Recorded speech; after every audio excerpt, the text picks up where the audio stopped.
అందరికీ నమస్కారం. ముందుగా మీకోసం ఒక చిన్న వీడియో చూడండి.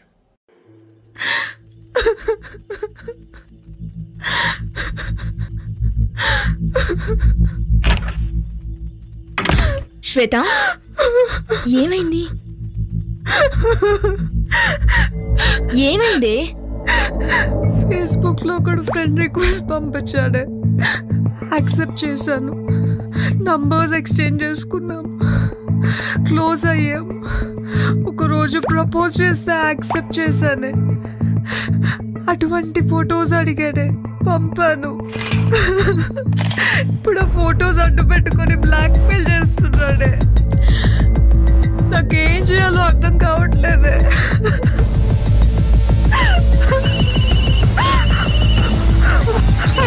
ఏం కాదు, టెన్షన్ పడు. Relax relax.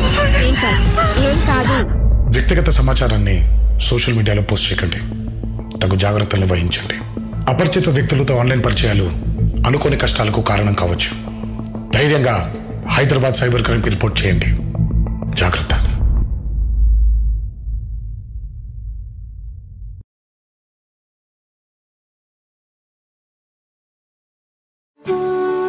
క్యాంపస్ సెలక్షన్స్లో జాబ్ వచ్చింది. నాన్న కష్టపడింది చాలు, ఇక వాలంటరీ రిటైర్మెంట్ తీసుకోమన్నాడు. అమ్మ కోసం కొంచెం పెద్ద ఇల్లు తీసుకోవాలి. చెల్లిని తనకిష్టమైన మెడిసిన్ చదివించాలి. శేఖర్కి ఇలాంటి కలలు ఎన్నో ఉండేవి. కానీ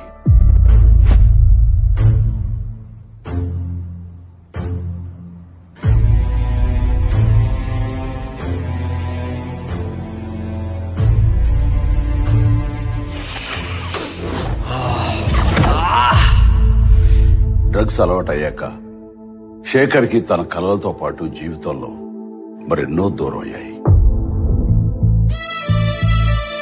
అమ్మా, స్టోర్కి వెళ్ళొస్తానమ్మా. ఇలా ఒక్క శేఖరే కాదు, ఎందరో యువత యువకులు ఈ డ్రగ్స్ గా ఆకర్షితులై తమ జీవితాల్ని నాశనం చేసుకుంటారు. మీకు తెలిసి ఎవరైనా ఈ డ్రగ్స్ అమ్మటం గాని, కొనటం గాని, వినియోగించడం గాని చేస్తున్నట్లయితే ఆ సమాచారాన్ని వెంటనే తెలంగాణ యాంటీ నార్కోటిక్స్ బ్యూరోకి తెలియచేయండి. మీరు చేయాల్సిన ఫోన్ నెంబర్ 87-126-71111. మీ వివరాలు గోప్యంగా ఉంచబడతాయి. బాధితులను ఆ మత్తు నుండి దూరం చేయటమే వారి ఆశయం తప్ప శిక్షించడం కాదు. డ్రగ్స్ రహిత సమాజమే లక్ష్యంగా సాగుతున్న మన తెలంగాణ ప్రభుత్వ సంకల్పంలో నాతో పాటు మీరు చేతులు కలపండి.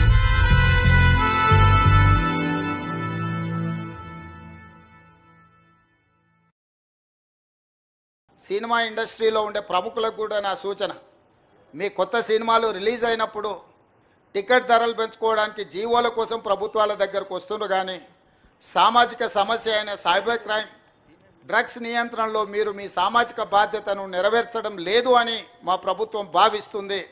నేను మా అధికారులకు సూచన చేస్తున్నా, రేపు ఎవరైనా కొత్త సినిమా రిలీజ్ అవుతుంది, సినిమా ధరలు పెంచాలి అని ప్రభుత్వం దగ్గరికి అప్లికేషన్ వస్తే వాళ్ళు డ్రగ్స్ నియంత్రణ, సైబర్ క్రైమ్ నియంత్రణలో ఒక అద్భుతమైన వీడియో ఫుటేజ్ను ఆ సినిమాలో ఏ స్టార్స్ ఉన్నారో అదే స్టార్స్తో వాళ్ళు ఒక ప్రోగ్రాం మనకు చేసి ఇవ్వాలి.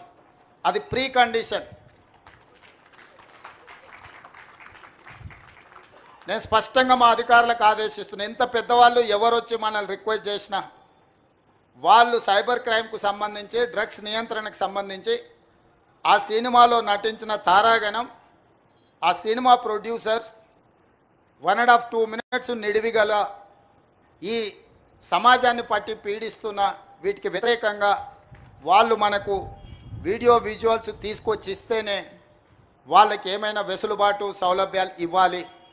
ఎందుకంటే సమాజం నుంచి ఎంతో వాళ్ళు తీసుకుంటున్నారు. సమాజానికి వాళ్ళు కొంతైనా ఇవ్వాలి, అది వాళ్ళ బాధ్యత. అట్లా కాకుండా మేము 100 కోట్లు పెట్టుబడి పెట్టినాం మా సినిమాకు, మేము టికెట్లు పెంచుకొని మేము సంపాదించుకుంటామన్న ఆలోచన ఏదైతుందో మంచిదే, మీ వ్యాపారం మంచిదే. కానీ సామాజిక బాధ్యత, డ్రగ్స్ నియంత్రించకపోతే, ఈ సైబర్ క్రైమ్లో నియంత్రించకపోతే ఈ సమాజమే నిర్వీర్యం అవుతుంది. ఈ సమాజాన్ని కాపాడాల్సిన బాధ్యత, ఈ సమాజానికి సహకరించాల్సిన బాధ్యత సినీ పరిశ్రమ మీద ఉన్నది. కాబట్టి ఎవరైతే ఏదైనా ఈ ప్రభుత్వం నుంచి ఏదైనా సహకారం కావాలి అని వస్తే వాళ్ళు సమాజానికి సహకరించాలి. ఇది ఒకటే మా ప్రీ కండిషన్. మా అధికారులకు కూడా నేను సూచన చేస్తున్నా.